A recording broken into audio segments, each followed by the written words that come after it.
So guys, जैसा कि हमने पिछले एपिसोड में देखा, चेन तियान टाई जियोंग को बचाने के लिए जेट वैली के ट्रायल में पार्टिसिपेट करने के लिए गया था, जहां पर उसे एक बहुत बड़ा घंटा बजाना था। लेकिन वो जैसे ही उसके ऊपर अटैक कर रहा था, वो घंटा उसके अटैक को उसी के ऊपर रिटर्न कर रहा होता है। चेन तियान अपने सभी अटैक्स का यूज करके उसके ऊपर अटैक कर देता है, लेकिन फिर भी वो उस घंटे को नहीं बजा पाता। स्वॉर्ड एम्परर भी ये सब कुछ देख रहा था, लेकिन फिर भी वो चेन तियान की मदद नहीं कर रहा था।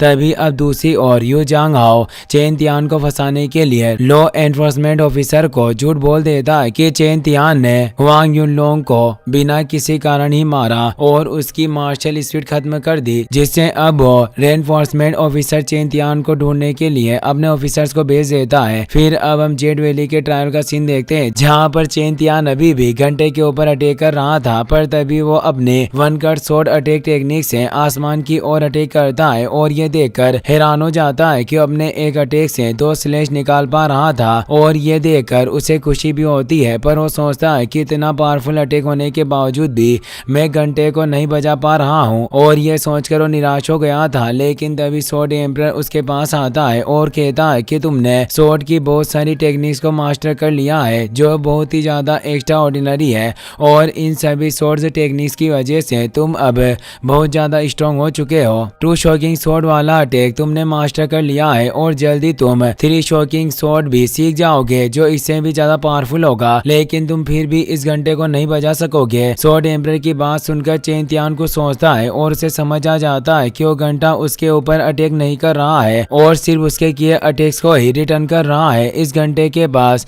खुद की पावर्स नहीं है और ये बस मुझसे अपने आप को बचा रहा है। मुझे लगता है कि इस घंटे के अंदर हेवन और अर्थ की पावर है। ये सोचकर वो स्वॉर्ड एम्परर से कहता है कि शायद मुझे इस घंटे से लड़ने की जरूरत ही नहीं, ये मुझ पर अटैक कर ही नहीं रहा। चेन तियान की बात सुनकर स्वॉर्ड एम्परर मुस्कुराता है, क्योंकि उसे बात पहले से ही बता थी कि अटैक करके उस घंटे को नहीं बजाया जा सकता, और वो बस ये कर रहा था कि चेन तियान को ये बात कितने वक्त बाद समझ आती है। अब चेन तियान घंटे के पास जाता है और उसके ऊपर हाथ रखकर अपनी स्पिरिचुअल पावर यूज करता है, जिससे अब वो घंटा बड़ी आसानी से बच जाता है। वो एक बहुत ज्यादा पावरफुल घंटा था और उसकी आवाज पूरे कॉन्टिनेंट में सुनाई देती है। सभी लोग उस आवाज को सुनकर बहुत ज्यादा हैरान होते हैं, और तभी हमें तियानजोंग सेक्ट के लीडर और कुछ लोगों को दिखाया जाता है। तियानजोंग सेक्ट का लीडर मो वेंटियन था और अब वो भी घंटे की आवाज सुनकर चौंक गया था। सैकड़ों साल बाद उस घंटे को किसी ने बजाया था, इसलिए वो अपने लोगों से उस बारे में बात कर रहा होता है। तभी अब उन्हें एक और बार उस घंटे की आवाज आती है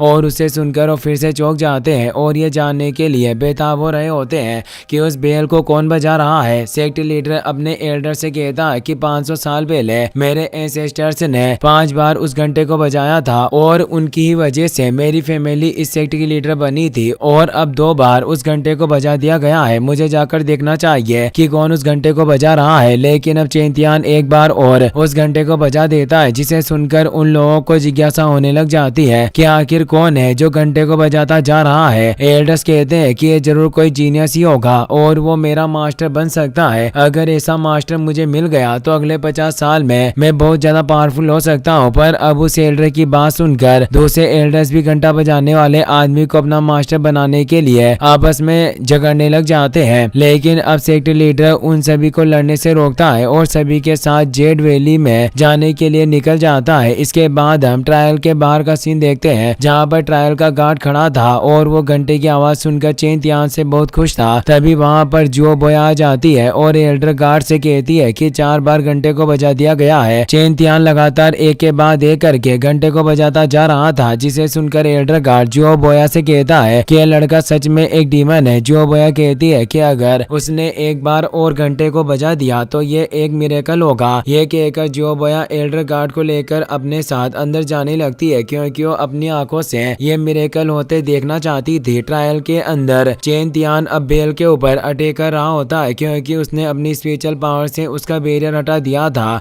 और अब वो रिटर्न अटैक नहीं कर रहा था। स्वॉर्ड एम्परर चेन तियान से कहता है कि 4 या 5 बार बजाने से कुछ नहीं होगा। अगर तुम्हें सच में कुछ हासिल करना है तो तुम्हें घंटे को बजाते रहना होगा। स्वॉर्ड एम्परर की बात सुनकर चेन तियान अब अपने स्वॉर्ड अटैक से घंटे के ऊपर बहुत ज्यादा पावरफुल अटैक करता है, जिसे देखकर अब स्वॉर्ड एम्परर भी हैरान हो जाता है, क्योंकि चेन तियान ने स्वॉर्ड अटैक में मास्टरी हासिल कर ली थी और उसके सभी अटैक्स परफेक्ट इफेक्ट थे। अब चेन तियान के अटैक से घंटा बहुत जोर जोर से बज रहा था और उसके अंदर की एनर्जी बाहर निकलने लगी थी। चेन तियान लगातार घंटे को बजा रहा था और उसने कई बार घंटे को बजा दिया था, जिसकी आवाज उसकी फैमिली के लोग भी सुन रहे थे, क्योंकि घंटे की आवाज पूरे कॉन्टिनेंट में सुनाई दे रही थी। घंटे को लगातार बजाने की वजह से उसके अंदर की एनर्जी बाहर आ जाती है और चेन तियान उसे एजो कर लेता है, जिसके बाद वो फिर से घंटे पर अटैक करने लगता है। लेकिन अब स्वॉर्ड एम्परर उसे रोक देता है और उसे कहता है कि 10 बार से ज्यादा घंटे को बजाया तो अब उसकी पावर से तबाही मचाने लग जाएगी। तुम्हारी करंट स्ट्रेंथ के साथ तुम उसे नहीं झेल सकोगे, इसीलिए अब रुक जाओ। स्वॉर्ड एम्परर की बात सुनकर चेन तियान उससे कहता है कि ठीक है, अब तो मुझे टाई जियोंग के लिए एलिक्सियर पिल भी मिल जाएगी। चेन तियान की बात सुनकर स्वॉर्ड एम्परर उससे कहता है कि तुम्हें सिर्फ पिल ही नहीं मिलेगी, बल्कि उसके साथ घंटे की स्पिरिचुअल पावर्स भी तुम्हारे अंदर चली गई है, जिससे अब तुम्हारी मार्शल स्पिरिट पावर्स और ज्यादा स्टेबल हो चुकी है। स्वॉर्ड एम्परर की बात सुनकर चेन तियान अपनी पावर चेक करता है, जिसके बाद उसे पता चलता है कि उसकी पावर सचमुच पहले से ज्यादा बढ़ चुकी है और पहले से ज्यादा स्टेबल भी है। स्वॉर्ड एम्परर उसे बताता है कि इसकी पावर्स से तुम्हारी कल्टिवेशन लेवल तो नहीं बढ़ी, लेकिन इसने तुम्हारी बॉडी और सोल को रिफाइन कर दिया है। तभी अब वहाँ पर जो बोया और एल्डर गार्ड आ जाते हैं, जिन्हें आते देखकर स्वॉर्ड एम्परर चेन तियान की बॉडी के अंदर चला जाता है। अब चेन तियान भी जो बोया को देखकर खुश होता है, जो एल्डर गार्ड को बता रही थी कि मुझे तो पहले ही पता चल चुका था कि यह लड़का एक जीनियस है। जिसके बाद वो चेन तियान का एल्डर गार्ड से इंट्रोडक्शन करवाती है और बताती है कि यह सेक्ट के गार्डियन एल्डर है। चेन तियान उनसे एलिक्सियर पिल्स मांगता है, इसीलिए अब वो अपने पास से एक एलिक्सियर पिल्स का बैग निकालकर चेन तियान को दे देते हैं और उसे कहते हैं कि इसकी एक पिल तुम्हारे फ्रेंड को बिल्कुल ठीक करने के लिए काफी है और बाकी की पिल्स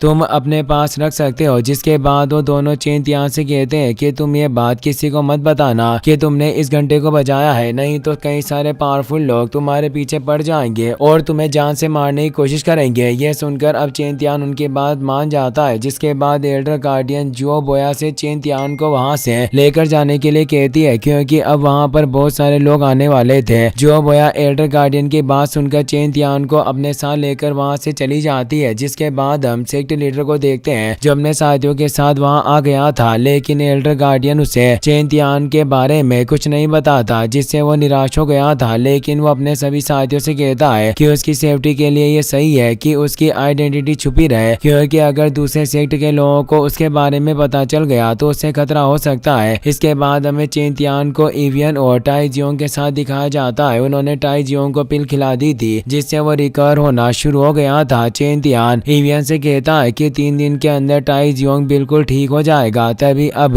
वहाँ पर लॉ एनफोर्समेंट ऑफिसर आ जाता है, जो चेन तियान को देखकर उसे कहता है कि लॉ एनफोर्समेंट टीम तुम्हें ढूंढ रही है और तुम्हें एग्जीक्यूशन हॉल में लाने का ऑर्डर दिया गया है। इसी के साथ ये एपिसोड यहीं पर खत्म हो जाता है।